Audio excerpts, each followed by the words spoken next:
Best friends in public, lovers in secret. How will they keep us hidden?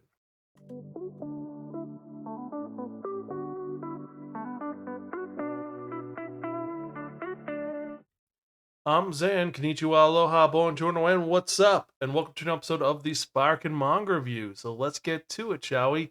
Because if you remember from the last episode, I spun that one that only the Wheel of Manga, and it dictated on to me that I'd be reviewing a manga that deals with a very common topic of hidden romances. And more importantly, this is one that is written by a pretty famous mangaka. And what are we talking about? Today we're going to be discussing Rainbows After Storms, aka Hana ni Arashi, and this is by Ruka Kobachi, the spouse of Tomohito Oda. Yes, the creator of Komi Can't Communicate's wife created this series about a very unique romance. And the actual title is a play on words. Pretty much, Hani ni Arasha means a storm amid the flowers. It's based on a Japanese proverb, Suki ni Morigumo Hanani Arashi, or the moon is often hidden by clouds and flowers are often scattered by the wind. It's this kind of fatalistic view of the world that good times are fleeting and they get disrupted by sudden movements. Pretty much things are beautiful until they're not. And this kind of sets you up for kind of a sad situation, maybe, but it's not just that because this is the story of Chidori, and she is a young girl in class 2A in a specific high school, and she has a best friend. And when her best friend doesn't show up for class, she gets a little startled about this, a little frustrated because she doesn't know what to do. They have a test coming up and she's a little worried. And then her friend eventually does show up, and this is her best friend, Nanoha. And Nanoha is a tall girl with light hair who's kind of bubbly and not as serious as Chidori, but is there, and they're saying, "Hey, man, this test and this homework's really hard. You didn't make it," and Chidori's having a problem with it. And Nanoha's like, "Oh well, what happened? Was everything okay? Did you make it? And you're doing better now?" And Chidori's like, "Well, my lucky charm wasn't here." And Nanoha's like, "What do you mean? What's your lucky charm?" And Chidori's like, "Well, it's someone tall," meaning Nanoha. Nanoha is her lucky charm because the truth of the situation is that that is her best friend, but that's not just her best friend, that is her lover. And they're in a secret relationship that no one can know about. And on the other hand, we have in our second chapter, it is from Nanoha's point of view, which the whole thing is she has a best friend who is Chidori. And when they go out, they go shopping, they're best friends, they're hanging out with all the other girls, and things are good. But Chidori ends up buying a bracelet for Nanoha. And this is a special promise bracelet. And they should have two matching. But Chidori's smart and has hers wrapped around her leg. Meanwhile, Nanoha has hers around her wrist. So when all the other girls see it, they're like, "Oh, that's a really cute bracelet. Where did you get it from? Did a guy get it from you? Did someone get it from you?" It's like, "No, I just picked it out, and it's a secret because they're best friends and they're dating, but it's a secret from everybody." And this is the running joke of the series. Pretty much every chapter opens up with, "I have a best friend." The situation happens and then ends, "But it's a secret. We're dating and we're lovers and no one can know." And at one point, it gets to it where they talk about their differences. They're trying to see how similar they are. And you could see that they're actually very different. It's Chidori is a little more serious, a little more introverted. Meanwhile, Nanaha is more introverted or extroverted and is more outgoing and a little more silly. But the thing is, and this is what Chidori says, is that they're a perfect fit because they complement each other, because that's how it works. And this is the story. It is this really heartwarming concept with these two characters that are adorably, sickeningly sweet. But unfortunately, that's all we got. We got these two characters, they're sweet, and that's it. There is no circumstances, no nothing with it. It's just this big mess. And it's kind of, I don't want to say it's stupid. It's not stupid. It's just, it is literally the same joke over and over and over again. It is similar to Smoking Behind the Supermarket with You, where it's the same joke. Let's keep it going. It's still going to work. It's still going to work. It doesn't work. This is a Yuri slash Shojo eye about two people who are in love with each other who don't want anyone to know about their relationship. And that's really endearing and really well done. However, it doesn't go anywhere. It doesn't do anything with it. This has been done so much better. Think about she likes to eat and she likes to cook. After hours, how do we communicate? These are series that progress the story forward, and they do it in a way which is inviting and it works. This one's just hoping for the best of the best. And I read pretty far into it, and when it starts actually engaging and making you interested, it's 25 chapters in. And their series, I've said, if you wait for it, it'll get really good. This one, it still feels mediocre even after you get the good point. You get the history of, oh, this is why they're dating. That's really sweet, but I want more. Or later, way later on, I ended up going pretty far and deep diving into this, and we get to a scene where she's going to visit her, and she's wearing a nice provocative outfit, and she goes to the house, rings the doorbell, and the entire family's there. They got to keep it a secret, though. And yeah, I mean, Bloom Into You, so many other series do it better. This one, not so much. But it's not terrible. It's bad, but it's not horrible. And I went back and forth on this, and pretty much, yeah, the good things didn't save it. There were some pretty bad things in this. Besides the repetition, there are scenes in multiple chapters that are literally the same panel. It's the characters in the exact same position, the exact same pose. And you could be like, okay, it looks like someone just cut this out and moved this to another section. And that's it.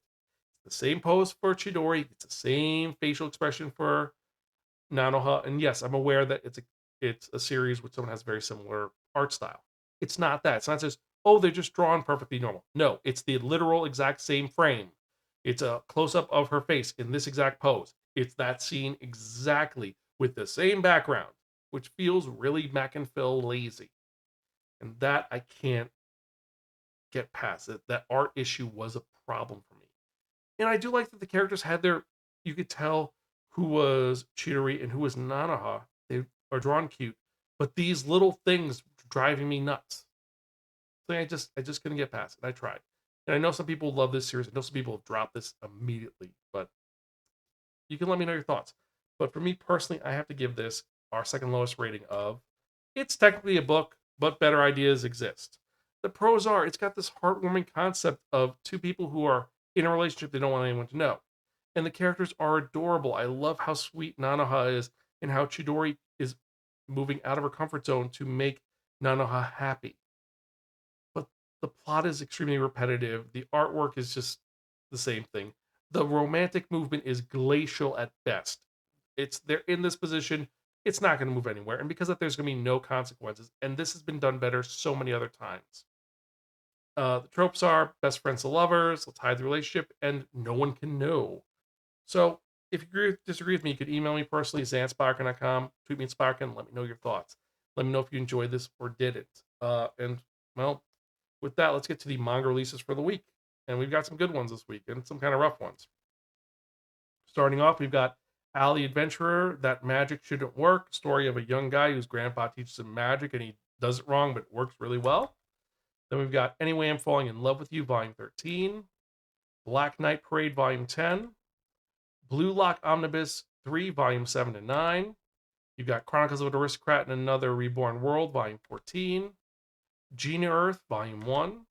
He Craves to be Teased by His Famous ASMR Streamer, Volume 2. How to Survive as a Maid in a Horror World, Volume 1. I Left My A-Rank Party to Help My Former Students Reach the Dungeon Depths, Volume 8, this light novel series. Mistakenly Saving the Villain, Volume 3, this is a novel. Mishoko Tensei Jobless Reincarnation, Deluxe Edition 2. My Next Life as a Villainess, All Routes Lead to Doom, Volume 12, this is the light novel. Nina the Starry Bride, Volume 16, we're starting to get to the end of the story. Monosori, Our Not So Lonely Planet Travel Guide. This is a weird series. I've heard a lot of weird things about this, Volume 7. Then we have Parallel Paradise, Volume 26.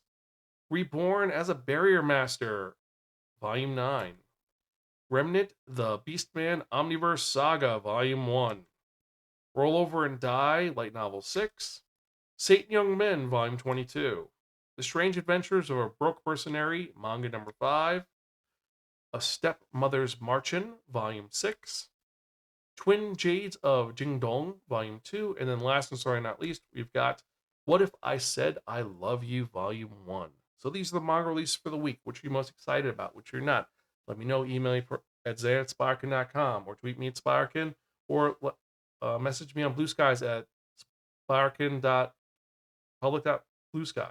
Now, for my top 5 for this week, we've got Al the Adventure That Magic Shouldn't Work, Volume 1. This series looks like it's just a lot of fun. You have Genie Earth, which the art is very unusual, and I want to see where this goes. How to Survive is a made in a horror game. Seems either like to me an isekai, or it's just a girl who's cleaning up after the dead bodies and knows she's in a game. Don't know, but I want to see how this goes. We have Satan Young Men, Volume 22. I love the series of Buddha and Jesus as roommates, and this new one looks like it's going to be a lot of fun. And then last but not least, What If I Said I Love You, Volume 1. This looks like a very interesting romance that seems like it could be better than this series that we talked about today, because Hanani Arashi, well, I need a better romance right now. But we'll let you know which ones you're most excited about. Email me at zayasparker.com or tweet me at Sparkin. Let me know your thoughts.